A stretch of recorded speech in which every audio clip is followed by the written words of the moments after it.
अध्याय आराधना के संदर्भ में बात कर रहा है। 4 अध्याय और 5 अध्याय स्वर्गीय दर्शन है, क्योंकि 4 अध्याय के पहले वचन में ही प्रभु का वचन क्या कहता है, मैं आत्मा में आ गया और ऊपर से प्रभु ने मुझे बुलाया, ऊपर आ जा। यानी कलीसिया यहां से स्थानांतरण हो रहा है, कलीसिया ऊपर उठाई जा रही है। तो 4 और 5 दोनों अध्याय स्वर्ग का दर्शन है, और वहां पर क्या हो रहा है, आराधना हो रहा है। चौथे अध्याय में हम देखते हैं आराधना उस परमेश्वर की हो रही है जो सृष्टि करता है, और 5वें अध्याय में हम देखेंगे आराधना उस मेमने की हो रही है जो यीशु मसीह है, जो मोहरों को खोलने में योग्य है। अगर आपको आराधना करने में रुचि नहीं है, आपको आराधना करना बोरिंग लगता है, अगर आपको लगता है आराधना मजा नहीं आता, वहां खड़े हुए चर्च में बहुत मुसीबत होती है, जल्दी से ये गाना वाना खत्म हो जाए, तो मैं आपको सलाह देना चाहता हूं, आप स्वर्ग जाने की इच्छा छोड़ दें, क्योंकि आप वहां बहुत परेशान होने वाले हैं। आप मेरी बात समझ पा रहे हैं? क्योंकि स्वर्ग में आराधना है। जी बात। It is worship there. वहां सब मिलकर उस परमेश्वर की आराधना कर रहे हैं। तो यहां इसलिए मैंने कहा, आप जहां जा रहे हैं वहां जो काम आपको करना है उसको अभी से करने की आदत डाल लीजिए, क्योंकि वहां जाके यही करना पड़ेगा। सो परमेश्वर को जानकर आराधना करना और बिना जाने आराधना करना, इन दोनों में बहुत फर्क है। प्रभु यीशु ने यूहन्ना 4 अध्याय उसके 22 वचन में क्या कहा था? उस सामरी स्त्री से कहा कि तुम जिसको नहीं जानती हो उसकी आराधना करते हो, परंतु हम जिसको जानते हैं उसकी आराधना करते हैं। ये कितना एक प्रोफाउंड वर्ड है, जानकर आराधना करना, बिना जानकर आराधना करना। ये बिल्कुल ऐसा है कि एक व्यक्ति मान लीजिए किसी की बहुत मदद कर रहा है, बहुत, मतलब उसकी जीवन में उसके बहुत सारे उपकार हैं, और एक दूसरा व्यक्ति है, वो उसको इतनी मदद नहीं मिली, लेकिन वो इस व्यक्ति के साथ में है जिसको मदद मिली है। तो ये दोनों जब उस व्यक्ति से मिलते हैं, तो जिसने बहुत सारी हेल्प उस व्यक्ति से पाई है, ये जब उसको थैंक यू बोलेगा ना, तो उसका बोलने का तरीका अलग होगा। वो झुक के बोलेगा, क्योंकि वो इस बात को रिकॉग्नाइज करेगा कि मेरे जीवन की हर परिस्थिति में, चाहे वो मेरी बीमारी हो, चाहे मेरे बच्चों की फीस हो, चाहे मेरी घर बनाना हो, इन सब में मुझे इस व्यक्ति ने मदद किया है। और इसलिए वो जब उसको धन्यवाद देगा तो कैसे बोलेगा? वो हाथ जोड़ के बोलेगा, thank you sir, thank you, आपके सारे उपकारों के लिए बहुत धन्यवाद। तो साथ में खड़ा हुआ व्यक्ति जब देखेगा यार मेरा दोस्त इसको थैंक यू बोल रहा है, तो ये भी साथ में बोल देगा। ये कैसे बोलेगा? थैंक यू सर, क्योंकि इसके मन में कोई और है ही नहीं, ये इस व्यक्ति को अच्छे से जानता ही नहीं है।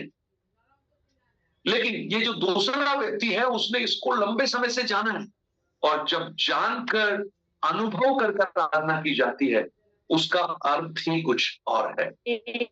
आप देखिए, हम कई बार आराधना को है ना हमारे गीतों में सीमित कर देते हैं। हम सोचते हैं कि वो जो समय होता है आराधना करने का, वो 20, 25, 30 मिनट वही आराधना है, परंतु हमारा जीवन का हर भाग जो परमेश्वर को महिमा देता है वो आराधना है। रोमियो की पुस्तक 12 अध्याय उसके पहले वचन पे लिखा है, अतः है भाइयों, मैं तुम्हें परमेश्वर की दया स्मरण दिलाकर विनती करता हूं कि अपने शरीरों को जीवित, पवित्र और परमेश्वर के लिए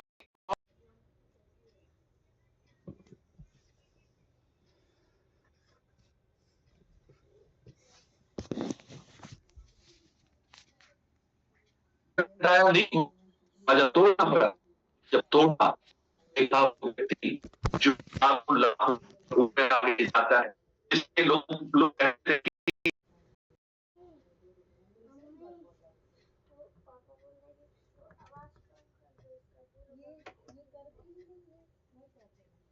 अरे यार,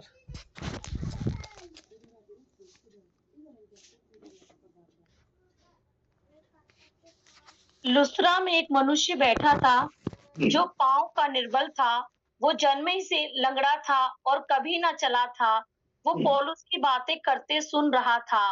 पौलुस ने उसकी ओर टकटकी लगाकर देखा कि उसे चंगा हो जाने का विश्वास है और ऊंचे शब्द से कहा, अपने पांव के बल सीधा खड़ा हो।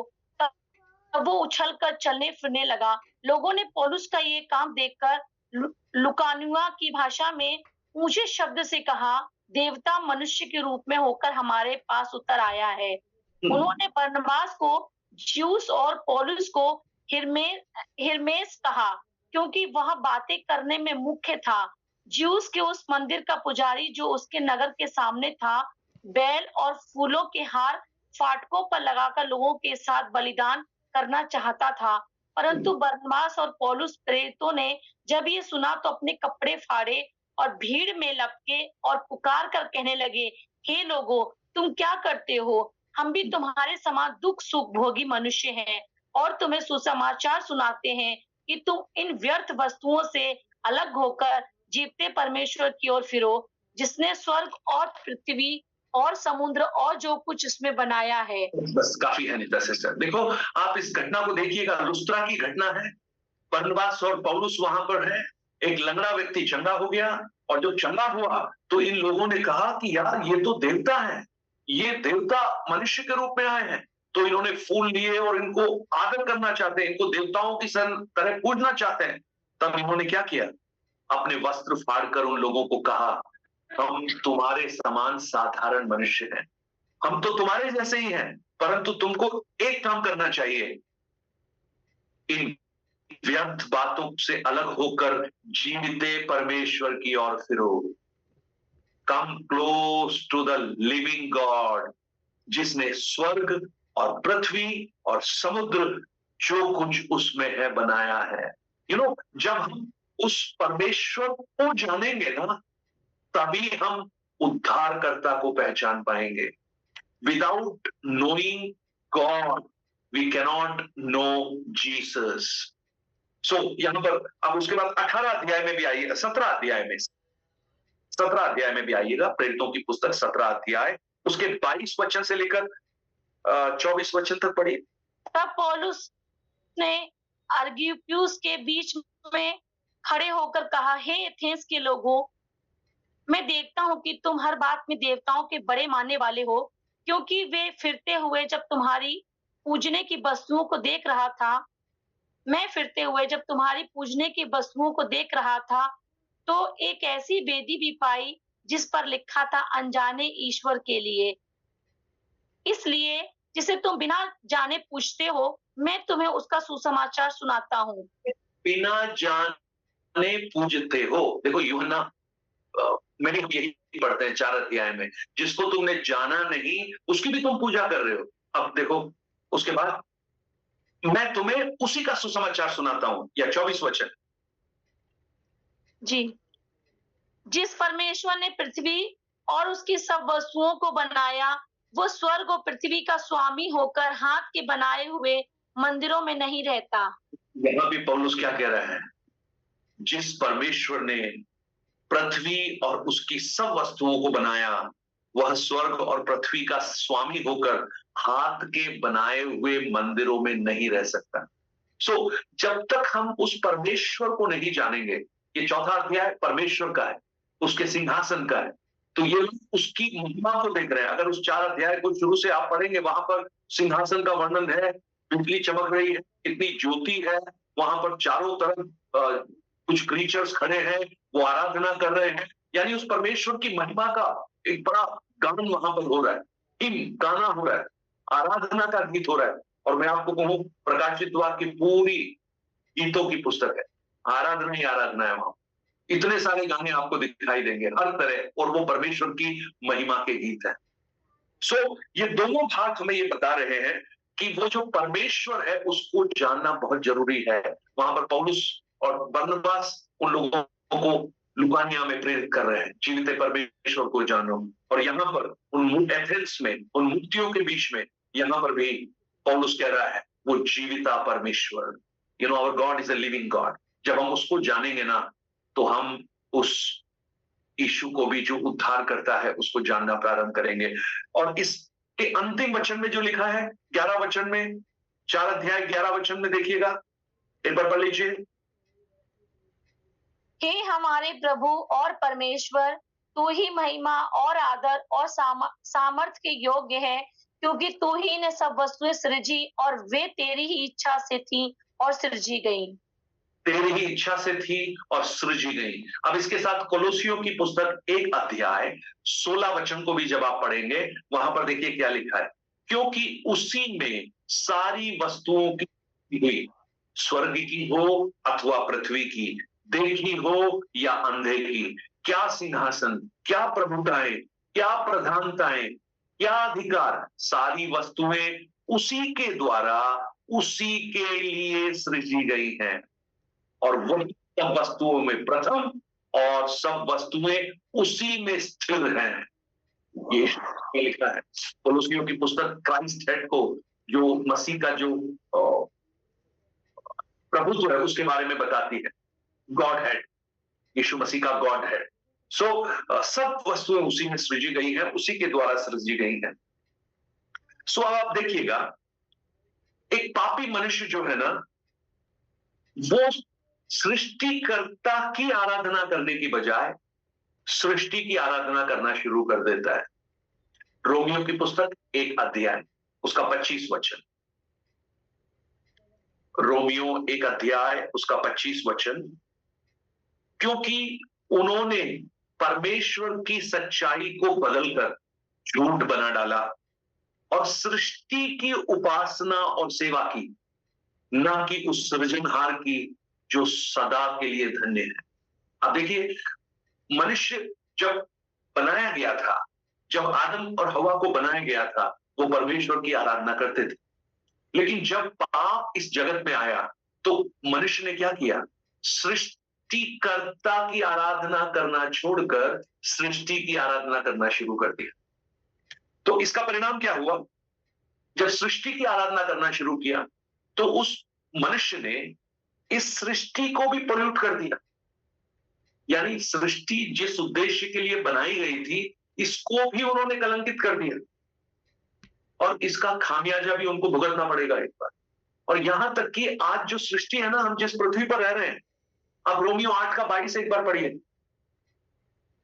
रोमियो की पुस्तक 8 अध्याय 22 वचन। पाप में मनुष्य सिर्फ नहीं, आप देखिए कौन चिल्ला रहा है जी, क्योंकि हम जानते हैं कि सारी सृष्टि अब तक मिलकर करहाती और पीड़ाओं में पड़ी तड़पती है। कौन? सारी सृष्टि। कोई मनुष्य है क्या? No, this earth. क्यों? बिकॉज सिन, उस पाप के बोझ को अब पृथ्वी भी उठा नहीं पा रही है। एंड ये पृथ्वी भी एक छुटकारे की आशा कर रही है, एक रिडेम्पशन की आशा कर रही है, वो भी करा रही है। और देखिए क्या होगा, ये सब एक दिन छुड़ाए जाएंगे। प्रकाशित वाक्य 8 अध्याय जब आप पढ़ेंगे, अभी हम 8वें अध्याय में तो हम बाद में पहुंचेंगे, लेकिन 8 अध्याय 18 वचन से लेकर जब आप 24 वचन तक पढ़ेंगे ना, तो आपको समझ में आएगा। लेकिन 18-19 में आपके लिए पढ़ देता हूं, क्योंकि मैं समझता हूं कि इस समय के दुख और क्लेश उस महिमा के सामने जो हम पर प्रकट होने वाली है कुछ भी नहीं। क्योंकि सृष्टि बड़ी आशा भरी दृष्टि से परमेश्वर के पुत्रों के प्रकट होने की बाट जो रही है। परमेश्वर के पुत्र नहीं लिखा है, पुत्रों के प्रकट होने की बात जो रही है। क्योंकि सृष्टि अपनी इच्छा से नहीं, पर अधीन करने वाले की ओर से व्यर्थता के अधीन इस आशा से की गई है। यानी आज जो हमारी पृथ्वी है, ये भी एक बहुत बड़े संकट में है, और इसको कौन छुड़ाएगा? परमेश्वर के पुत्र। कौन है ये परमेश्वर के पुत्र? पता है कब की बात हो रही है? जब कलीसिया यहां से उठा ली जाएगी, 7 वर्ष इस पृथ्वी पर क्लेश और महाक्लेश होगा। उसके बाद प्रभु यीशु मसीह अपने लाखों संतों के साथ इस पृथ्वी पर आएंगे। जैतून पर्वत पर वो पैर रखेंगे, और उसके बाद 1000 साल का शासन, वो परमेश्वर का राज्य होगा। और पता है ये पृथ्वी क्या आशा कर रही है? कि जब प्रभु यीशु मसीह अपने लाखों संतों के साथ, उसी के लिए लिखा है परमेश्वर के पुत्रों के प्रकट होने की बात जो रही है, यानी वो जब आएगा तो यहाँ की जो प्रॉब्लम्स है ना, जो पृथ्वी की जो समस्या है, वो भी खत्म हो जाएगी। यानी पाप इस पृथ्वी से भी खत्म हो जाएगा। सो पृथ्वी भी आशा कर रही है। जब पृथ्वी आशा कर रही है, मैं और आप कितनी आशा कर रहे हैं उसके आने की? आने की आशा सिर्फ नहीं, क्या हम तैयार हैं उसके साथ जाने के लिए? सो आज जब आराधना की हम बात करते हैं, आज कलीसियाओं में बहुत अधिक महत्व उसको नहीं दिया जाता। मैं बहुत कलीसियाओं की बात कर रहा हूं, स्पेशली जो मैं नाम नहीं लूंगा, आपको मालूम है, वहां पर आराधनाएं सब एक बड़ा रिचुअल है। गीत नंबर बोल दिए जाते हैं, ये गीत गाए जाएंगे, मतलब गाना ही है, मतलब एक तरह से एक ट्रेडिशन है। आत्मा की उपस्थिति का एक बहाव हम बहुत कम देखते हैं, लेकिन ये बहुत जरूरी है प्रियो। हम जब उस सृष्टिकर्ता की आराधना करना प्रारंभ करेंगे, एक दिन आएगा कि यहां की सारी समस्याओं को भी प्रभु खत्म कर देगा। Praise the Lord. सो ये चौथा अध्याय हमें बता रहा है, वर्शिप द क्रिएटर, उस सृष्टिकर्ता की आराधना कीजिए। उन्होंने अपने मुकुट नीचे डाल दिए। एक बार एक भाई साहब आराधना नहीं कर रहे थे ना, हाथ उठा के आराधना नहीं कर रहे थे।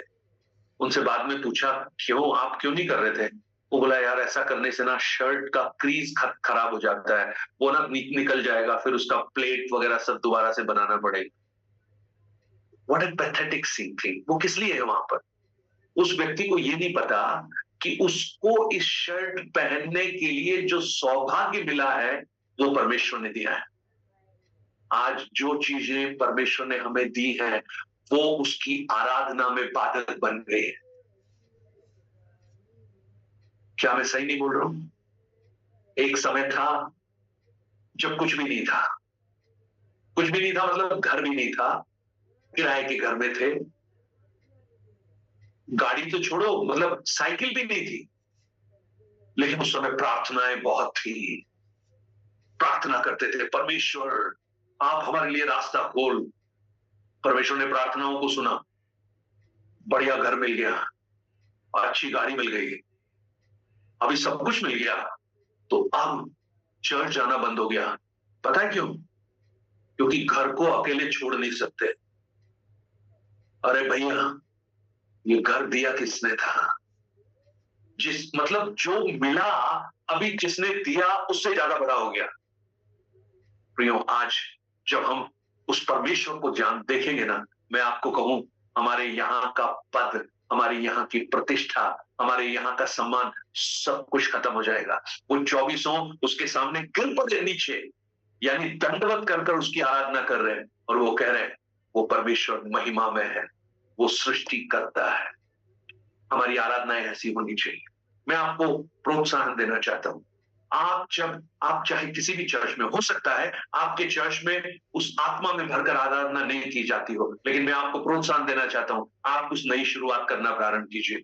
आप जाइए वहां पर, आंख बंद करना, किसी को मत देखना, ये मत देखना मेरे साथ वाला क्या कर रहा है, मेरे साथ वाली क्या कर रही है। आप उस सिंहासन की ओर देखना, उस परमेश्वर की ओर देखना, आपको समझ में आएगा कि सच्ची आराधना क्या होती है। आराधना कीजिए आत्मा में और सच्चाई में। जब आप जानकर आराधना करेंगे, आपकी आराधना बिल्कुल अलग होगी। और मैं सच कह रहा हूं, आराधना जब होगी ना, बंधन टूटना शुरू हो जाएंगे, जेल खाने खुल जाएंगे, लोग उद्धार में आना शुरू होंगे, और परमेश्वर के अद्भुत कार्य वहां पर प्रकट होने शुरू हो जाएंगे। Praise the Lord. So tomorrow we are going to look chapter 5. 5वां अध्याय बहुत ही खूबसूरत है, और ये क्लाइमैक्स है उस परमेश्वर के न्याय के प्रकट होने से जस्ट पहले का। एक रोल है वहां पर, रोल, एक मोहर बंद एक रोल रखा हुआ है, और ये 24 की 24 ये सब चिल्ला रहे हैं, कौन है इसको खोलने वाला, ये क्या खुलेगा, कैसे खुलेगा? तो हम कल देखेंगे कि वो कैसे खुलेगा और वो वास्तव में है क्या, और उसके अंदर क्या छुपा हुआ है ना। एक बात पढ़ लेते हैं, उसका 1-2 वचन पढ़ लीजिए, उसके बाद हम प्रार्थना करके खत्म करते हैं। 5वां अध्याय। जो सिंहासन पर बैठा था, मैंने उसके दाहिने हाथ में एक पुस्तक देखी जो भीतर और बाहर लिखी हुई थी। और वो 7 मुहर लगाकर बंद की गई थी। फिर मैंने जी पढ़िए। फिर मैंने एक बलवंत स्वर्गदूत को देखा जो ऊंचे शब्द से प्रचार करता था, इस पुस्तक को खोलने और उसको मुहर तोड़ने के योग्य कौन है? परंतु मैंने स्वर्ग में ना पृथ्वी पर ना पृथ्वी के नीचे कोई उस पुस्तक को खोलते या उस पर दृष्टि डालने के योग्य निकला। तब मैं फूट फूट कर रोने लगा, क्योंकि उस पुस्तक के खोलने या उस पर दृष्टि डालने के योग कोई ना मिला।